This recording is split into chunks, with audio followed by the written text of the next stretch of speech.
Hello everybody, in this lecture we are going to learn structure of database management system, and then we are going to see the diagrammatical representation of its architecture, and there are several components included in database management system, namely query, processor components and storage manager.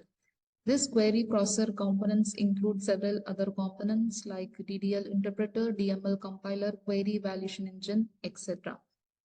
Coming to storage manager, it also includes several other components like authorization manager, transaction manager, file manager, and buffer manager. This represents the architecture of database management system.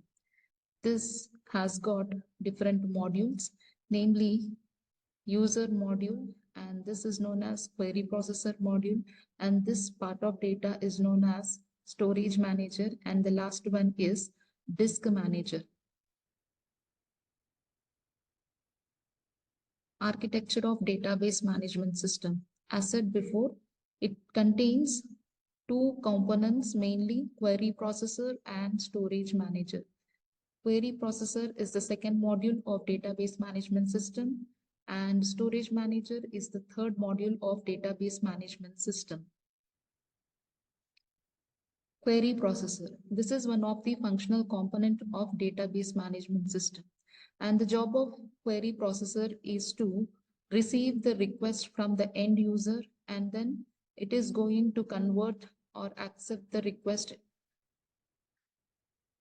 These are the several subcomponents that are present in query processor component.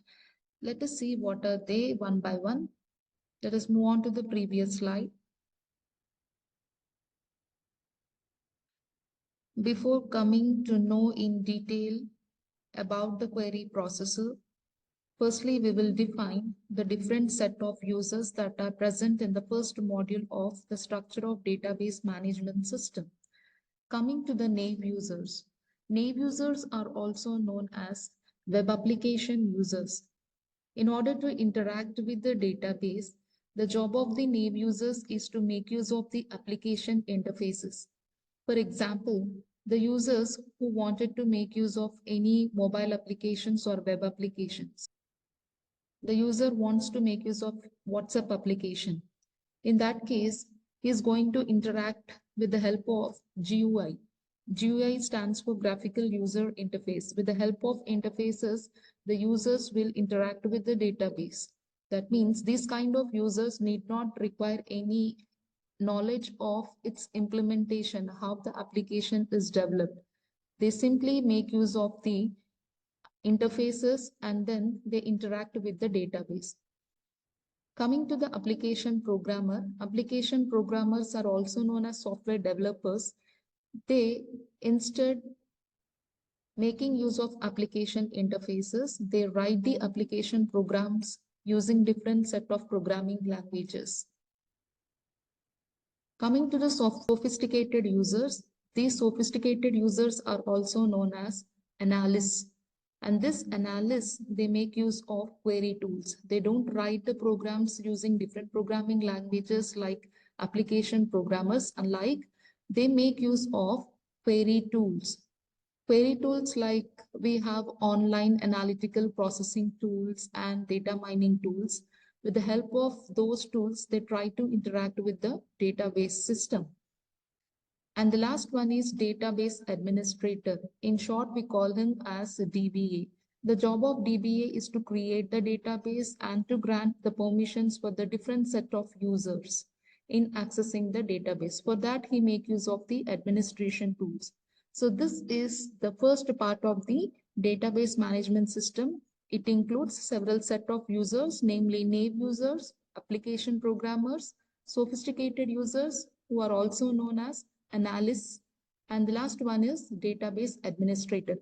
Coming to the second module of the database management system, we have query processor. It mainly contains several components like DDL interpreter, which is data definition language interpreters. Data definition language includes several commands like create, alter, drop, truncate, etc. And we have DML compiler and organization. The commands which we use in DML are insert, delete, update, and coming to compiler and linker. This DML compiler makes use of the linker and the linker does its job. Let us see what is the job of the linker in understanding the role of DML compiler. And the last which we have is a application program object code. These are the several components that are included in query processor. So what do this query processor does? It accepts the query from the sophisticated users or the analysts. And then the query from this analysis is translated to some lower level instructions by the DML compiler, and it is given to query evaluation engine. The query evaluation engine understands those instructions and it is ready to generate application program code. When it tries to generate application program code, this DML compiler has to take the help of the linker.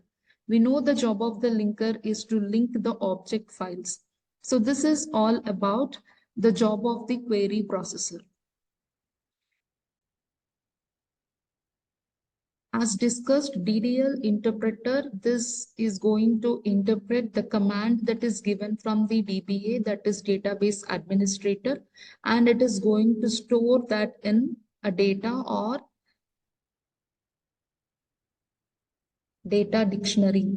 Data dictionary is a place where it contains the information about the database or the internal structure of the database.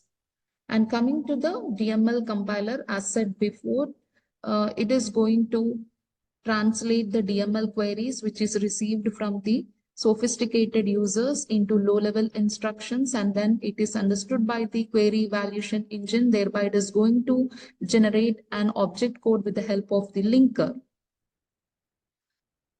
Coming to the third set of the structure of database management system, we have storage manager. The job of the storage manager is to allocate the data in different storage devices. In simple words, you can define storage manager as an interface between the query processor as well as the disk storage. Disk storage contains the database, whereas the query processor contains several queries.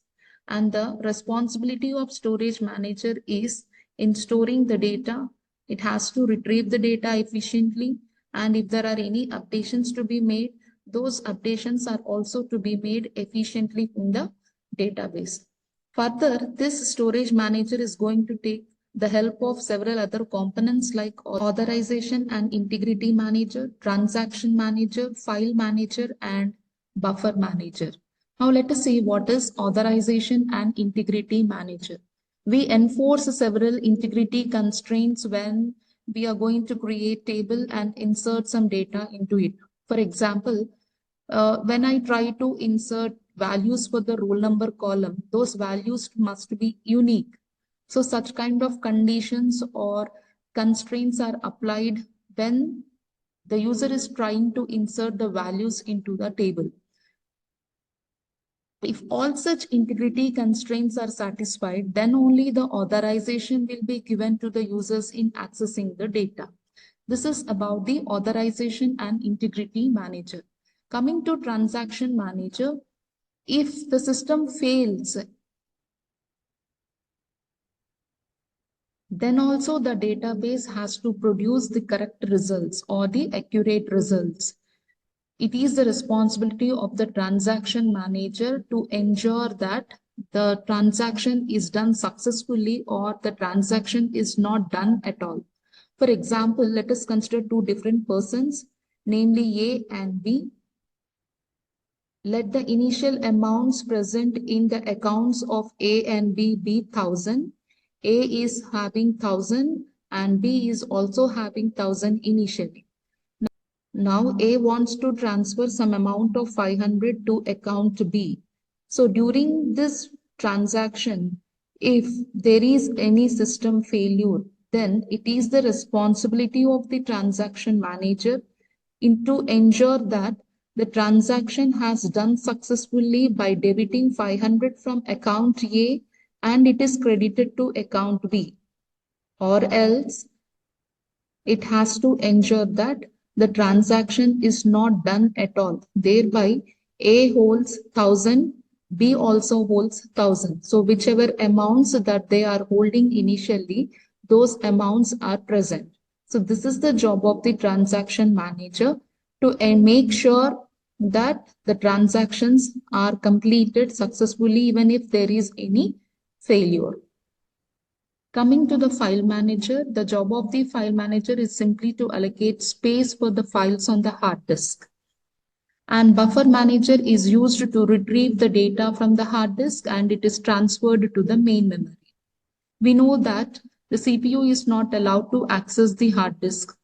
Thereby, the job of the buffer manager is to take the data from the hard disk and transfer the data to some cache memory or main memory. Thereby, the CPU can fetch the data by knowing the address where it is present in the main memory, and then it is going to process the data. So this is the job of the buffer manager. And the last module of the structure of database management system which we have is disk manager. In this, we are having different components like data, indices, data dictionary, and statistical data. What is indices? Indices is maintained in order to fastly access the data because they contain several key values. Based on the key values, the users can refer or access the data easily or in a faster manner from the database. Coming to data dictionary mainly contains metadata. Metadata is the data about the data, or in other words, we can say that it contains the detailed information about the structure of the database. And what is statistical data? Statistical data are the outcomes or the observations which occur in any investigation or research. This is all about the structure of the database management system. These are the points which we have discussed. That is the components of database management system, which is query processor and the storage manager. Query processor, it is going to interpret and receive from the end user via an application program into instructions. And these different components that are included in query processor, let us recall once again. DDL interpreter is going to interpret the command that is given from the database administrator, and that information is stored in data dictionary. Coming to DML compiler, it translates the DML queries into low-level instructions. Thereby, query evaluation engine can understand and translate it into an object code.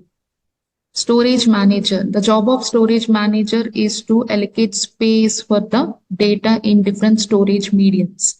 And it is responsible for updating, storing, deleting, and retrieving the data in the database.